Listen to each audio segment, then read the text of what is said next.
2 weeks after my first herping trip of the year, I returned to the same pond to see what else I could come across. It had been rainy and cold since my last walk. I had developed a severe cold, and the forever dark days were having me yearn for the sun. We had high wind, so I apologized for the noise in the audio in advance. The audio might be a little crackly, but I managed to do my makeup today. I still kind of look like crap. I'm pretty sick. But I just found the second salamander, who, despite how cold it is today, is quite active. I was quick to find the first salamander, which was expected. It would be really nice to find a frog. I've been sick for like a month and a half. Sucks. Specimen number 3! And I can actually hear tree frogs croaking. A few, like they're calling. This is the healthiest guy I've seen so far. He seems to have gotten his color back. He's a little bit fatter than the other ones. Much fatter than the other ones, actually. Just put him on a leaf to get a little bit of a better photo. Number 4, looking splendid. Always put salamanders back where you found them. What I find the best thing to do is just move them, make sure your hands are clean, or just have them kind of scoot onto a leaf and move them aside. Then roll the log back, and then just let themselves crawl back under. You don't want to put the log back on top of them in case they get squished. That's never a good idea. So this guy will just leave here. He'll crawl under at his leisure. So I found another rough-skinned newt specimen. Woohoo! So it's the same size as the last one, and about 10 meters from where I found the last one a few weeks ago. And at first I was like, oh, this must be the same one, due to the proximity of where I found the other.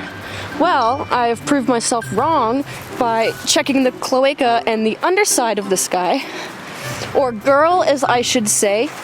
This one does not have a giant ball sack, or cloaca.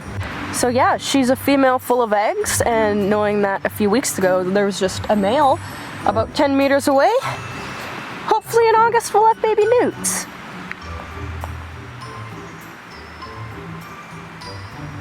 Rough-skinned newts are the most toxic newt in the world. Their skin releases a toxin. As long as you do not ingest or lick your fingers after holding, they are completely safe to touch. Did you know that garter snakes living amongst these newts develop an immunity and can ingest these guys, making their only known predator garter snakes? And number 6. 6 salamanders and a newt, no frogs. First, always check that there's no other guys peeping around. Doesn't look like it. And we're just gonna put the log back. Right where it was. Grab our little friend. Let him go right back where he came. Letting him crawl under at his leisure. Sugar ants are out. That's a good sign. Very slow moving. Sorry guys, I disturbed your little colony. This place is already dried up so much compared to before. I'm assuming it's a week of rain. This is most likely all going to fill up again. As soon as the rain, it keeps misting, and as soon as the rain comes, the frogs start croaking. My back's hurting. I'm getting quite sore, but I'll lift up these leaf patches right here.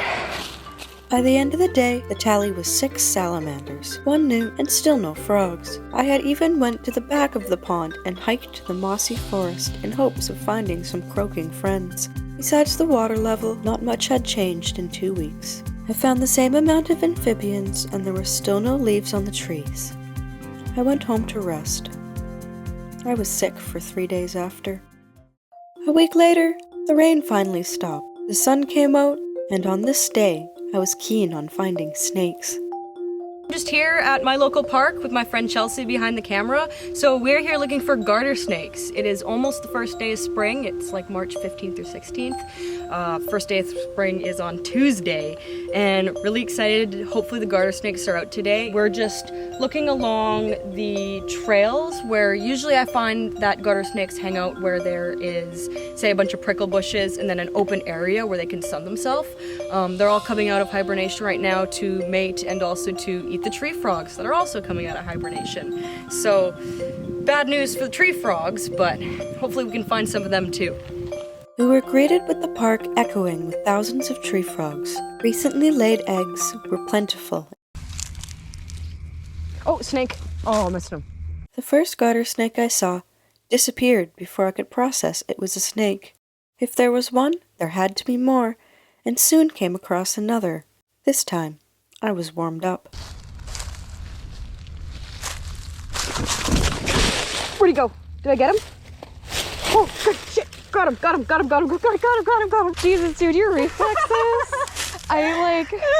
This is why you're in front. Oh my god, so pretty. Oh, stinky. Very stinky. Alas, the first garter snake of the year was captured. Pretty. Okay. Our hopes were high in finding more. Many people and horses were out on a walk, enjoying the warm day. Oh my god, frog, no. Oh my god. Really? Yeah. I found a female. Oh my god, Chelsey. A frog! Finally, after hearing so many taunting croaks, Chelsey caught a bright green female, fat full of eggs. Female Pacific tree frogs do not croak. When they are turned upside down, their throat is pure white and smooth. Male Pacific tree frogs have a dark green throat with looser, thin, saggy-looking skin that is used to make their mating calls. And Snake. There's two. You see that? GoPro me. I'm gonna see if I can get one. Got them both. Holy shit. Got them both. Oh man. Ew, I just put snake musk in my hair. Oh, whoa. Good eye. Yeah, I mean, you don't want to snake musk. There's another one. Jesus Christ. Yeah, dude, the racetrack is where it's fucking at. Whoa. In a super short time span, we had 5 snakes. Yeah. Whoa, success. Snakes were successful, as you can see. So we've got 5 garter snakes. There's a few subspecies of garter snakes in British Columbia. Easy to handle. If you just have one, what you want to do is just, you can slink them through your hands. Do you mind grabbing this one? Oh, yeah. Wait, what? Hello.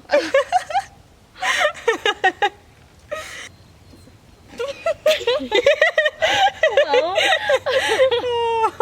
We're like Medusas. Eventually catching 2 more snakes, adding up to 7, we were content. We walked around a bit more, having no clue we were about to stumble upon an amazing sight.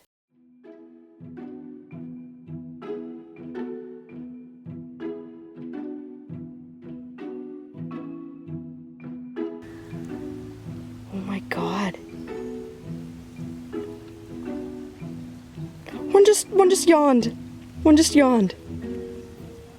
That is That is a giant orgy.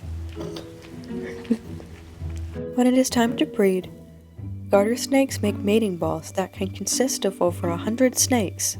This one had about 15 to 20, but it was me and Chelsey's first time witnessing such a cool event.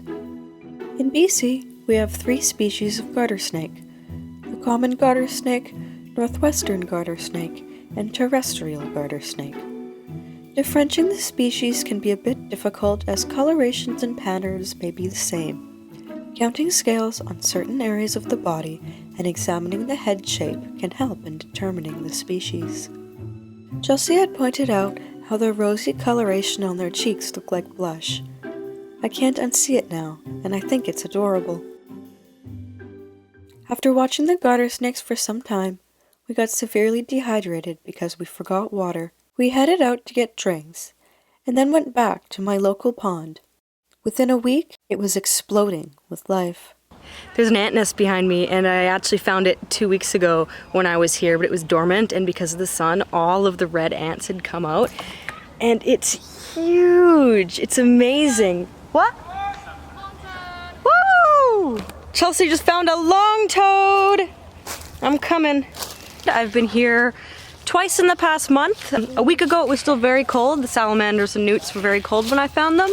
I had only heard a few frogs croaking in the trees. If you can hear behind me, there's a lot more frogs croaking at full force. These are Pacific tree frogs, and if you ever hear frog soundtracks in the movies, or if you ask a child what sound does a frog make, they usually say ribbit, ribbit, and that derives from the Pacific tree frog call.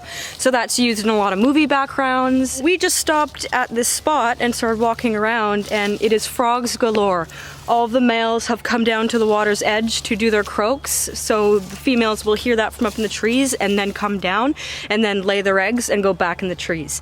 To tell the gender of the Pacific tree frogs is you turn them on their backs. Females don't croak or have a very lower croak compared to the males, so the males have a dark chin and croak sac, as the females have it just flat and white.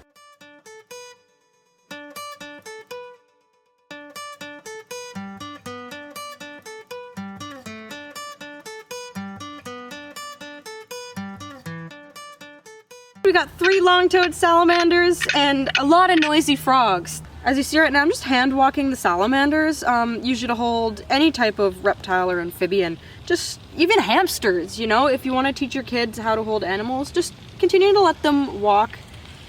Sometimes it gets a little bit hard with 3. We got a really big, nice fat female here, and these other 2 look maybe about to be 2 years old, depending if they metamorphed early last year and was able to eat and grow. They're absolutely gorgeous. And again, always making sure your hands are wet when handling frogs. The best way I like to hold them is just to have it in a cup and then to look at them. And you do want to block their view because they will jump, and if they can't see where they're going to jump, they will just stop. So that's the best way to be able to handle tree frogs, and it's the same with crested geckos or any type of jumpy animal.